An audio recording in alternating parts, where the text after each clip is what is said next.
In the World Economic Forum wrapping up today, of course, in Davos, Switzerland. And Andrew spoke with the founder of Binance. His name is Changpeng Zhao. Back in 2023, Zhao stepped down as the CEO of Binance when he pled guilty to charges of enabling money laundering. He went to prison. This past fall was pardoned by President Trump. He talks about it all in an exclusive interview. You're here in Davos. Yeah. How many times have you been here? First time. This is the first time? Yeah. And you were pardoned now 3 months ago? 3 months ago, October 20th, yeah. So what have the last 3 months been like for you? Much more freedom, Right. Much more liberated.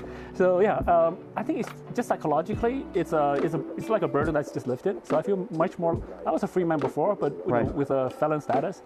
But now I'm a real free man. And what are you doing with your time? I'm still pretty busy. It's getting busier. Well, I spend time working on this free education platform called Giggle Academy. I work with an investment team called Easy Labs. I mentor a number of founders in the BNB chain ecosystem space. So we're minority investors. I just mentor them. I also spend quite a lot of time talking with about a dozen governments about how to regulate crypto, how to do tokenization, how to do stable coins. So just crypto advisory work. And how many of your conversations start with, so what was it like to be in prison? What was it like to be pardoned?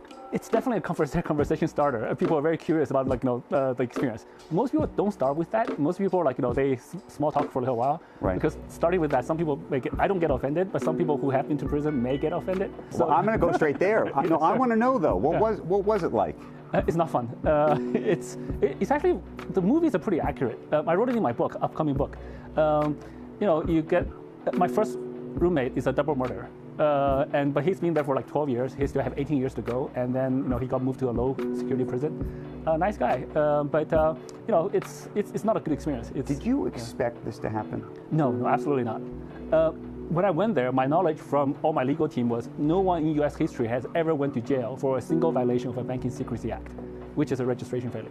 It's a still serious crime or offense, but no one went to jail. So just based on that, I thought, American go by precedences.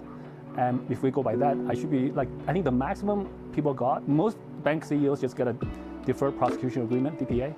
I think Arthur Hayes, the other crypto, the BitMEX founder, Right. he got 6 months home confinement. That's the most severe one in U.S. history for a single offense. So I thought, I might get a home confinement for 6 months or 12 months, and I'd just be home on computer. That I can handle. Yeah. Do you remember the first day? Yeah, the first day was pretty brutal. So you go in, they strip search you strip naked, you show your hands, show your back, the back of your hands, show your ears, open your mouth, show your tongue, lift your balls, flip over, spread your butt cheeks, cough 3 times, that whole thing. And how did you deal with that emotionally? I'm not usually very emotionally stable.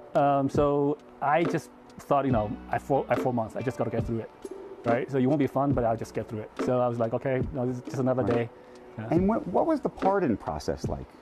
It was actually, I still don't know what the process is. So my understanding is, you have a lawyer that submits a petition. Right. But when did you even think to yourself there was even a possibility that you could try to seek a pardon? Interestingly, so it was around March 2005 that it was actually all the media that says I might be trying to get a pardon. If all the media, Wall Street Journal, Bloomberg, New York Times are saying that I should be getting a pardon. This was before you were even thinking about getting a pardon? Well, the pardon topic came up even before that, but I didn't apply, right? So I got out in October 2024. Right. So all the way up until March 2025, Trump was elected in November, and then he got into office in January. I didn't apply, and then I think it was in March. There was quite a lot of articles associating Trump, me, crypto, Right. even some Abu Dhabi stuff. I was maybe I should apply. So asked my lawyers to submit a petition, and then it's like a black box. I don't know what the process is. I still don't. But I imagine everybody thinks that there's got to be maneuvering around the edges, people trying to whisper to certain people to try to get in front of the president, maybe to get through his family or, Eric Trump or some of his sons and other things. Not that I know of. I think, there's a lot of people giving me a lot of suggestions, but I don't think any of the suggestions have actually worked. The people suggest the most is getting in front of Trump yourself.